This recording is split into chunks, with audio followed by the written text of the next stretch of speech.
Well, it came from a conference we were at, right, Marty? Wait, I gotta get my brothers in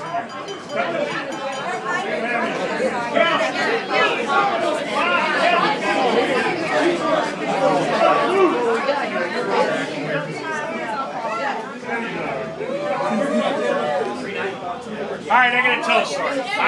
My brothers don't want to hear it. They hear enough of my story. If you looked at the board up there, 30 years from now. In 1980, my first job with the city, and I've been very lucky. I've been able to do a lot of fun stuff. I couldn't have made it this far if I didn't have fun. You know, this one kid the other day, last week, said, "Are you going to have a party when you leave?" I go, "Every day I come to work, it's a party." So if you look at the middle of the board, I kind of started my picture board last week and I spun it out of control from the middle. And in the middle is a picture of me and my first job at a place called Petrie Pool in 1980. Now everybody knows what a pith hat is, right? Okay, a pith hat was designed by the English when they would go on safari in Africa because the monkeys are up in the tree pithing on them. They wore a pith hat to keep the pith off. What is pith? Pith, you know what I mean. Monkeys pith all the time. You do too, Dave. Now, I should have worn that pith hat through my career because this administration that I'm in now.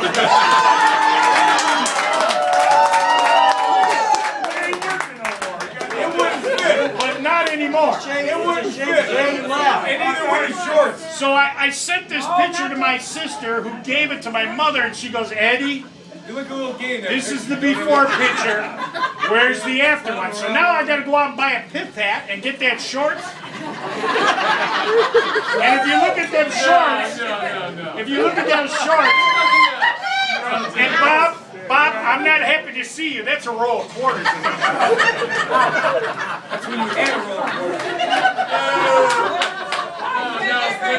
So anyway, in 1980, I started working at Petrie Pool. Oh, it was a gorgeous place to work. Great kids. If you look right next to my picture, these two. One of my favorite pictures of these two cute girls that I taught learn to swim. I mean, gorgeous little kids. I had a blast. Easy. I had a blast. No secret. Now I've been really fortunate to work on a job where every place I went to, it was a party. You wore shorts and flip-flops. Exactly. Patty used to go, "Quit your bitching, you're going to work with a barbecue grill today." She told me that. Most husbands went with a briefcase. He went on his skis with a grill. Now, 2 weeks ago, I went to work with a bread machine because me and Pam made dough to make pizzas. So that's the kind of job I had. You know, I lived in shorts. The only hazard I had is I got crotch rot one summer because I sweat all summer. I was out there on Lake Erie.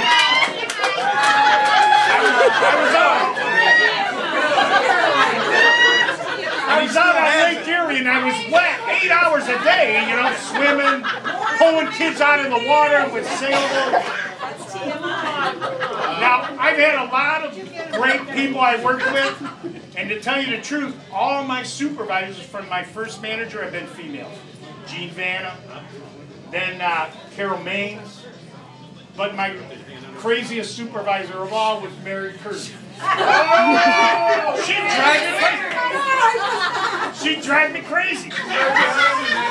She'd do these damn water shows. The other day I was at a bar with Joe Hubin, and Joe goes, "Yeah, you know, one year she made me be Captain Nemo." I go, "Nemo? What do you mean Captain Nemo?" And I remember he had to wear beer. She wanted me to do that, you know, that water ballet thing, you put your leg up and like that. I go, "I'd have to wear a life jacket to do it. I can't do that, you know." But me and Mary had a blast. I mean, Mary, you were great. I mean, she was great. We had so much fun. You know, every day was a party. Every day. Am I right, Mary? Every day. I mean, where can you come to work, put on a pair of shorts with a roll of quarters in there, and open up those pool doors at Estabrook? One day we came in, Perry, I came in, I brought my windsurfer in there. We opened up the doors, Karen and a bunch of kids are windsurfing in the damn pool. I'm telling you, am I right? It's got a 16-foot mast. Only you, Schmitt. Only you. Then I was able to go do sailing on Lake Erie with kids. You know, I taught sailing and power boating and canoeing. I even had those kids out there on those shells, those 8-inch shells, and there's pictures of us up there on Cuyahoga River. All of a sudden, a freighter's coming down the river. I go, holy crap, we're all going to die. We had like 5 boats out there with 9 kids in each boat. Well, we had an Avon, you know, you run out, tie them up, and yank them to the side. One year we're out there in the, you know, we knew a storm was coming, and I did this program with the state, ODNR. All of a sudden, the lake, we knew a storm was coming, we thought we could get it done and then get in. All of a sudden, I look and I tell Jim Gorman, he's a watercraft investigator for the county, I mean for the state. Who is he? Jim Gorman.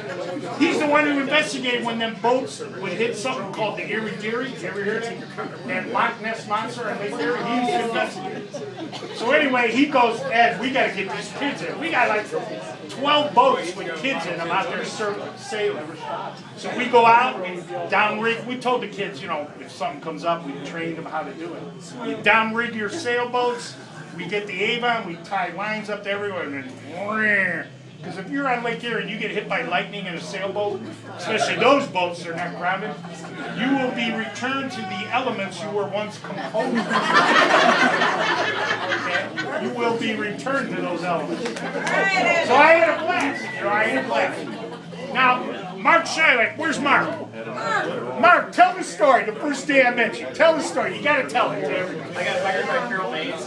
And I was 18 years old. What year was this? This was 27 years ago. And I went over to Ed and I said, my name is Mark Shylock, I'm the new custodian here. He walks right past me and says, you won't need to know my name, I'm not going to be here too much longer. The truth. Here I am 30 years ago. And I'm still working for the city. I needed that pith hat. Now, you know, I met a lot of great people, like I said, and you know, my main guy is Marte Pizak. And I'll tell you, me and Marty go way back. I got stories to tell. You know, I told Marty the other day, he called me, he just retired. Marty retired with 42 years. Finally, Marty. Finally. 42.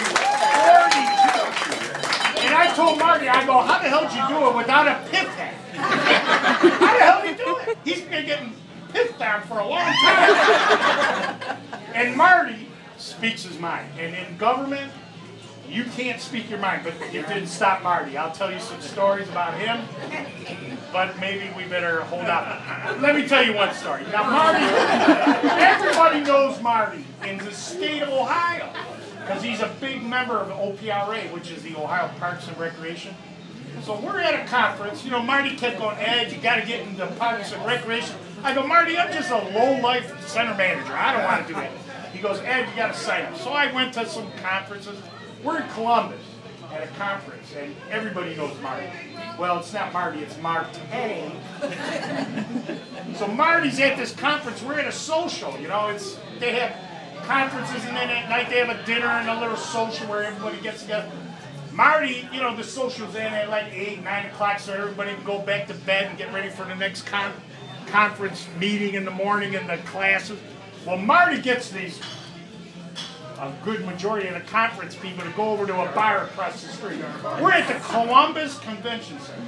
So Marty goes, I know this bar. It's a little bar right over here called the Char Bar, Columbus, Ohio. I go, all right, let's go, Marty. What the hell? We go over to the bar. Well, next thing I know, Marty's buying shots of Goldslinger for everyone. I'm throwing napkins in the ceiling fan. Napkins. I'm dancing with these girls who are in Columbus Parks and Recreation.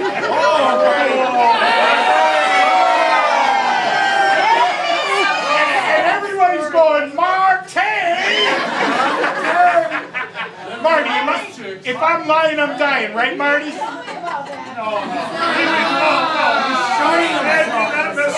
I want to tell you how good that was. Marty, am I lying or what? No, you're not lying. There was this one girl that lost her wallet. She dropped it on the railroad tracks on this bridge. 2 in the morning, Eddie went down there and went on the railroad track I don't know how the hell he made it down the hill. I don't know how the hell he saw the wall. But he comes up there dirty, buddy, with the wall. And then he was a hero. And Mike Serpentowski just left, but he was my roommate. And Marty, after the social, he went right back to bed in his room. And I come in later, of course, you know, like, let's go, Mike! So Marte, he's my main man. This guy needed a pit. This guy needed a pit hat because this guy is ran programs, paid for stuff out of his pocket. He's like a saint, let me tell you. And that's Marty.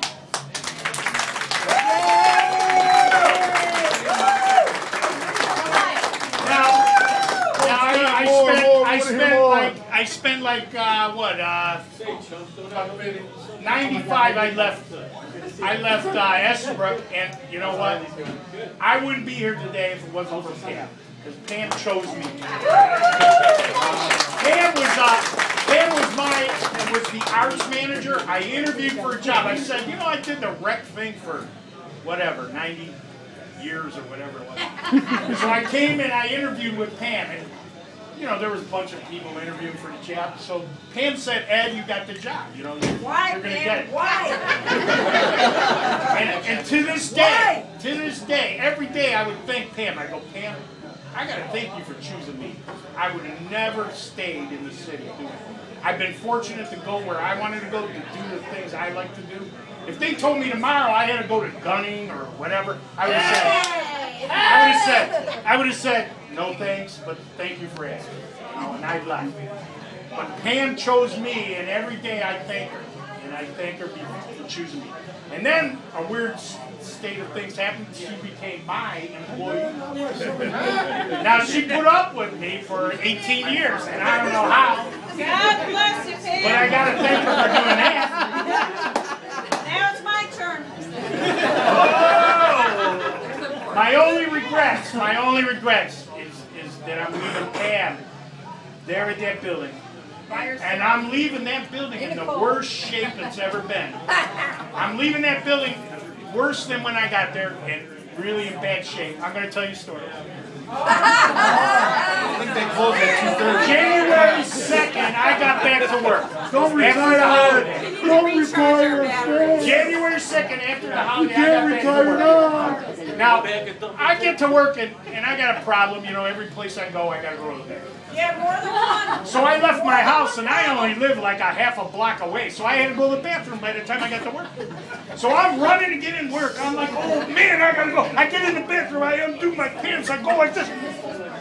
I look at the toilet, it's frozen solid. Now I'm thinking about that movie, The Christmas Story, where the kid freezes his thing. I go, if my ass freezes out here, I'm gonna have my cell phone and call the fire department to get me off the toilet. Pam, am I lying, Pam? If I'm lying, Pam, I'm going to die right here, drop dead. So I'm looking at the toilet going, whoa! And I stopped myself and I didn't get it. I'm like going splashback, I'll freeze, I don't know what's going to happen. Now, it's gotten so bad in the city, they can't maintain things, they can't. So about a year ago, the city came out with this new policy, standards. It's like a 10-page, you know how them bureaucrats are, they like to make new policies. And they'll put 10 pages together, some Excel programs and all this. So I read the policy, you know, I'm reading about it. I decided I needed to retire. You know, I tried to emulate those standards, I tried to achieve those standards.